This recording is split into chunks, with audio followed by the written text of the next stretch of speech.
Coucou à tous et bienvenue sur ma chaîne L'Étoile Divine. Alors aujourd'hui, j'ai envie de vous parler donc de la nuit noire de l'âme du Chaser. Donc voilà, la nuit noire de l'âme pour la plupart d'entre vous qui connaissez un peu le phénomène de flamme jumelle. Vous savez à peu près ce que c'est que la nuit noire de l'âme.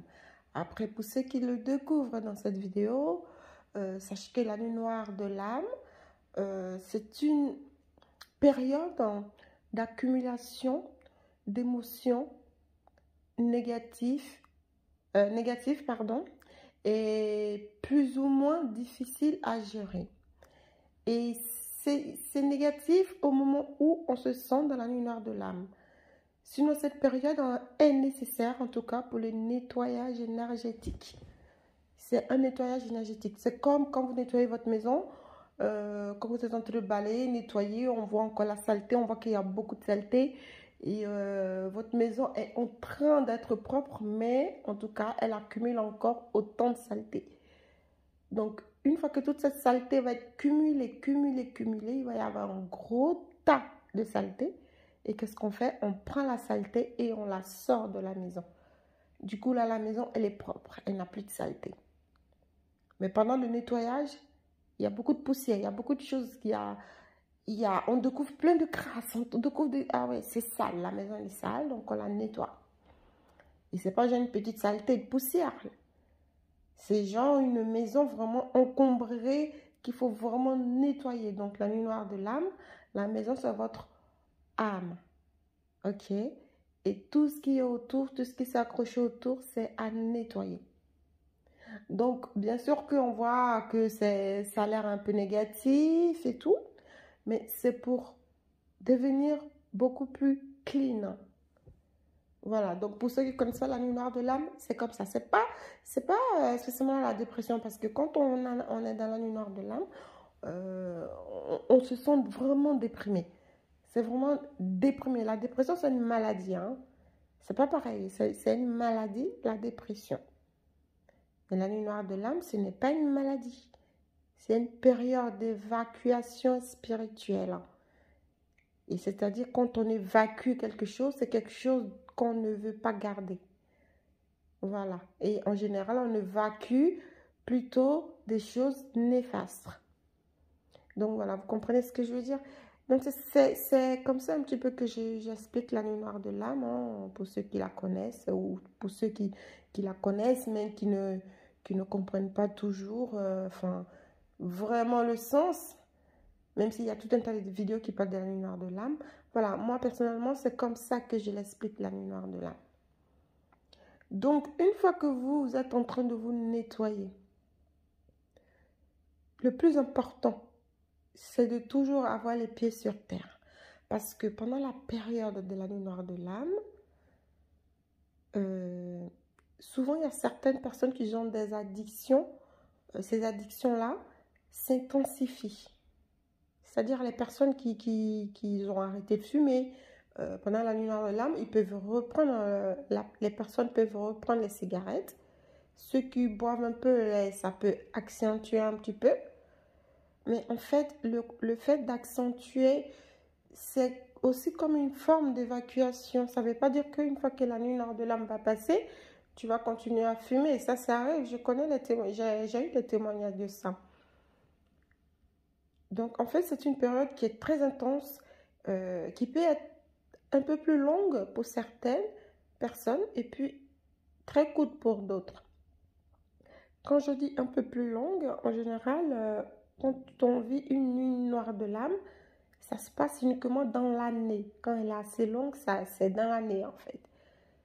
Ça ne dure pas 2, 3, 4 ans. Non. C'est un exemple.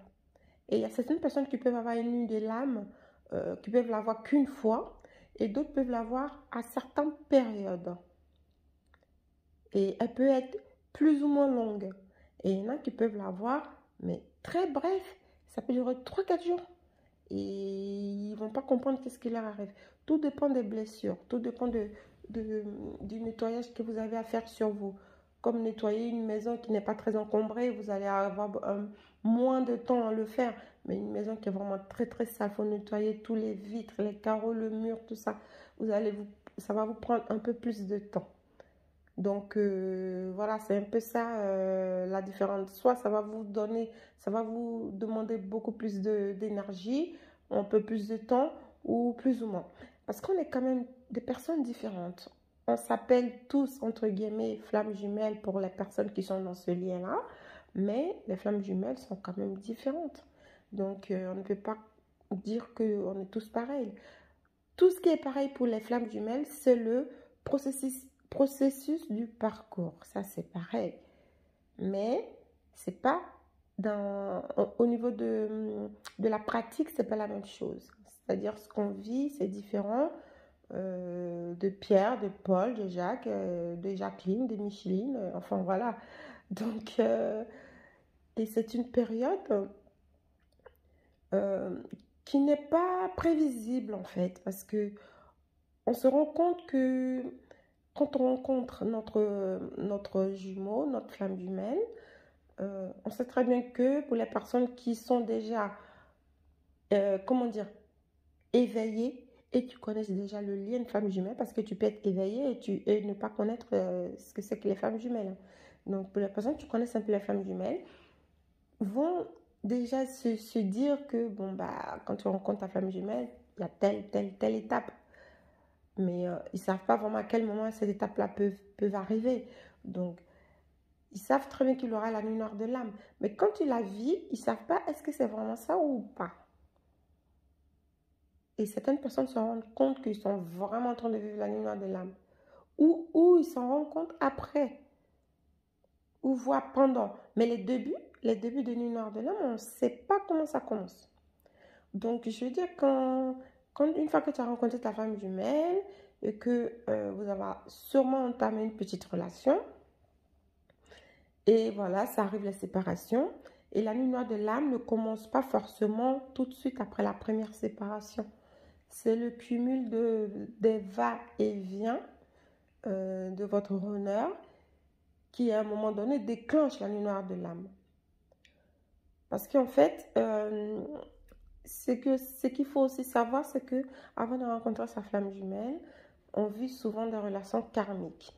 Donc, selon le karma de chacun, l'intensité du karma, la nuit noire de l'âme peut être vécue de manière différente.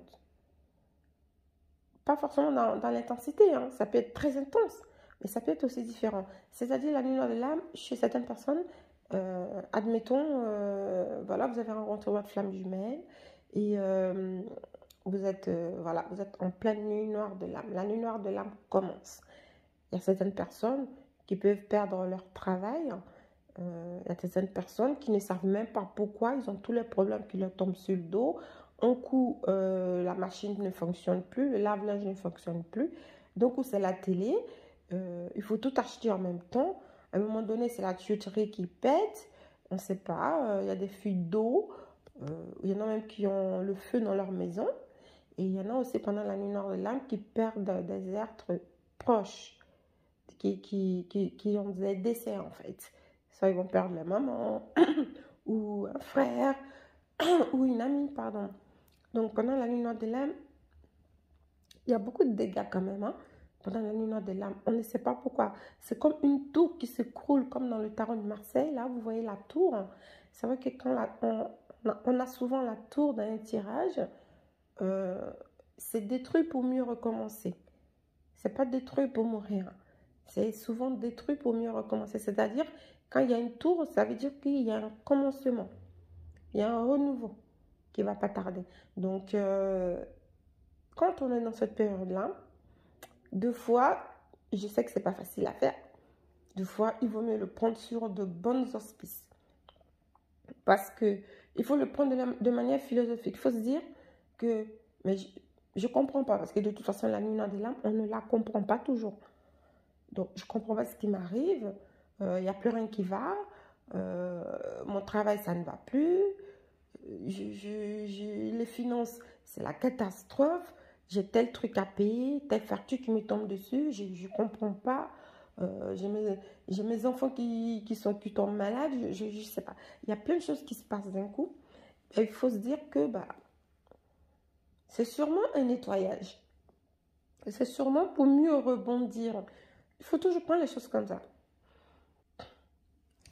Euh, Pendant la nuit noire de l'âme, il y a certaines personnes qui déménagent parce que euh, deux fois, ils n'ont pas le choix de déménager. Parce qu'en général, c'est un peu ça, parce que il va te tomber quelque chose sur toi, il va arriver quelque chose dans ta vie, tu ne sais pas pourquoi, et tu vas envisager tout un tas de choses. Alors, en général, il y a l'âme qui sait. L'esprit, il sait pourquoi ça se passe comme ça. Mais toi, dans ta conscience à toi, tu vas te dire, mais je ne comprends pas pourquoi il y a ci, pourquoi il y a ça. Et en plus de ça, ton attachement pour ton honneur te ronge. Parce que euh, tu vas avoir un gros manque de ton autre. Il va vraiment te manquer. Tu vas te sentir mourir de l'intérieur. C'est-à-dire que quand tu es dans cette période de nuit noire de l'âme, tu vas t'éloigner des autres. C'est-à-dire que tu n'as même pas envie de passer du temps avec tes amis, tu te sens pas bien, tu sais même pas pourquoi tu pleures, tu es complètement envahi par des émotions dont tu as l'impression qu'ils appartiennent à quelqu'un d'autre. Et ces émotions-là, c'est ingérable. Il y a beaucoup de personnes, j'ai eu des témoignages comme quoi il y a des personnes qui sont parties en hôpital psychiatrie parce que c'était trop difficile, ils n'arrivaient pas à gérer. Mais ils ne sont pas restés, ils n'étaient pas fous. Ils ont fait un aller-retour en fait. Oui, il y a deux personnes qui m'ont dit qu'ils étaient obligés de les emmener. Ils ont dû les emmener en hôpital psychiatrie, mais ils sont rentrés le lendemain. Parce que les gens, ils ont vite compris que, voilà, c'était pas forcément une maladie. Parce qu'en fait, ils ont quand même reçu un gros coup émotionnel assez puissant à un moment donné dans la période de la nuit noire de l'âme. Il y a des jours qui vont être beaucoup plus intenses à subir que d'autres jours. Donc, il y a eu des moments où c'était très difficile, où là, ils ont vraiment vrillé. Donc, il y a deux personnes à ce moment-là, ils ont été internés. Enfin, c'est ce qu'ils m'ont dit. Et le lendemain, ils ont été libérés parce que, voilà, c'était juste un petit coup de folie en ce moment-là. Et quand tu es dans cette période-là, tu peux, pour les personnes qui ont la nuit noire de l'âme très intense, eh ben, ils peuvent partir sur un coup de tête. Il y a des personnes qui se sont séparées, qui ont quitté leur femme, c'est souvent aux hommes que c'est arrivé. C'est-à-dire qu'ils sont partis. Parce que tout ça, ils ont rencontré leur flamme jumelle. Et donc, c'est comme ils appellent souvent le demande de minuit ou une période, c'est-à-dire souvent ça arrive à la quarantaine, où ça nous prend d'un coup, on a envie de faire autre chose, voir ailleurs. Enfin, il y a des personnes à qui c'est arrivé et ils ont divorcé. Ils ont demandé le divorce comme ça, sur un coup de tête. Deux fois, ils se sont dit, mais je sais pas pourquoi, mais je l'ai fait et je ne regrette pas de l'avoir fait, mais bon, je l'ai fait. Et en fait, dans cette période-là, on ne gère pas tout, on ne gère pas toutes nos émotions parce que on a l'impression de ne pas, comment dire, de ne pas décider de nous-mêmes. Après, c'est tout à fait normal, hein. C'est aussi la source qui te pousse à te nettoyer. Il faut absolument que tu sois nettoyé spirituellement. C'est-à-dire que tu as choisi une certaine vie et le fait d'avoir rencontré ta flamme jumelle, tu étais destiné à une autre vie. Pas forcément différente à tous les niveaux, mais tu étais certainement destiné à autre chose. Et dans ce cas-là, il y a tout qui chamboule. Il y en a même qui changent complètement de métier. C'est-à-dire, il y a des personnes qui sont des PDG dans une entreprise je sais pas moi, automobile ou d'usine et tout. D'un coup, ils se retrouvent devenus masseurs, kinés ou thérapeutes. Enfin, ils changent quoi d'un coup. Donc, quand tu vis souvent ce volte-face spirituel, moi j'appelle ça un peu un volte-face, parce que d'un coup tu es normal dans ta vie, la nuit noire de l'an te tombe sur la tête, d'un coup tu as envie de changer, tu as envie de faire des choses. Moi, pendant ma période de nuit noire de l'âme, j'ai arrêté de manger, j'ai changé complètement mon alimentation, je ne mangeais plus de viande, je mangeais de la nourriture crue, je faisais que de la cuisine. Je me suis inscrite dans une association où on mangeait que de la nourriture crue pour apprendre à cuisiner de la nourriture crue. Et franchement, j'ai tout changé, ça m'a tout changé. Quand j'allais dans un supermarché, je n'allais jamais dans le rayon viande et tout ça parce que ça me dégoûtait. Et j'avais développé, mon odorat s'était tellement développé.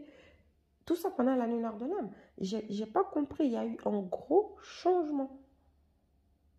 Alors, cette période peut être très douloureuse, ça c'est sûr.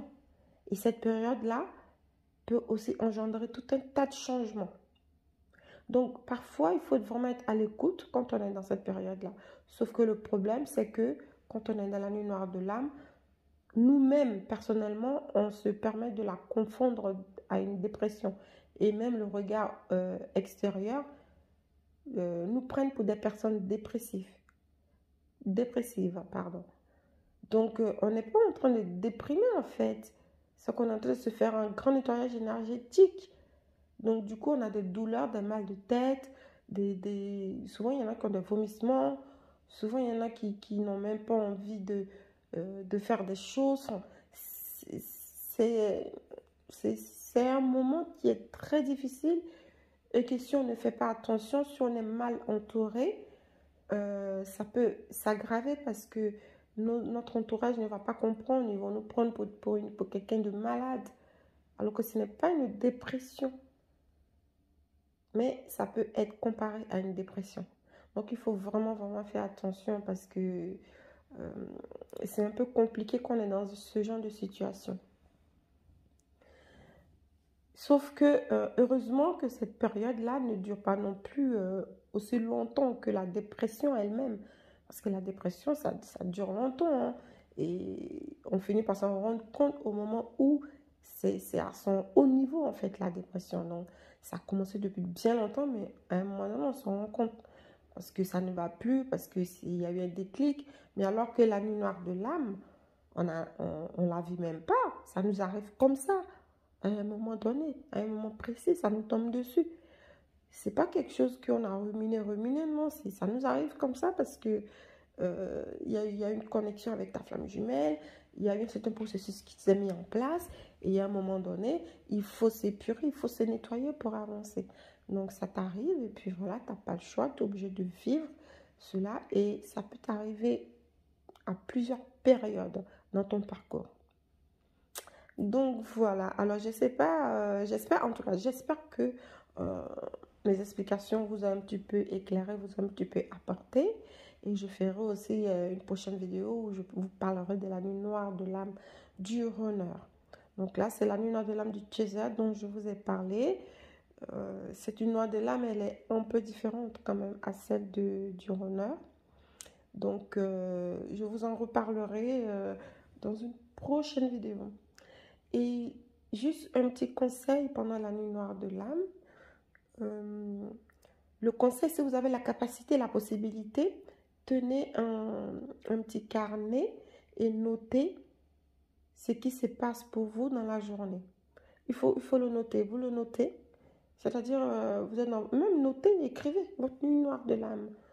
Aujourd'hui, j'avais l'air déprimée. Aujourd'hui, je n'ai pas voulu sortir. Je n'ai pas ouvert la fenêtre. Je n'ai même pas mangé. Ou aujourd'hui, j'ai eu un peu plus d'énergie. J'ai pu faire ci, j'ai pu faire ça. Tenez un petit carnet et vous verrez, une fois que cette nuit noire de l'âme va passer, vous allez pouvoir relire et voir et comprendre certaines choses. Et ça pourrait vous accompagner plus tard dans votre parcours. Et surtout, pourquoi je vous dis de noter? Parce que ça va vous aider à accompagner votre honneur. Parce que sachez que la nuit noire de l'âme du honneur ne se passe pas souvent au même moment. Ça peut arriver, mais c'est une nuit noire de l'âme qui est assez longue et qui est assez étalée sur la période. Et le plus souvent, le pic de la nuit noire de l'âme du honneur, c'est quand il se retrouve au moment de la réunion, de retrouvailles avec son chaser. Et donc, quand le chaser qui a tenu un petit carnet à expliquer un petit peu les choses de tout ce qui lui arrive, il pourra facilement comprendre son runner. Ça a l'air d'être un peu bizarre, mais écrire et tout, mais c'est très important. Il faut écrire parce que Quand l'esprit se nettoie, la mémoire aussi se nettoie.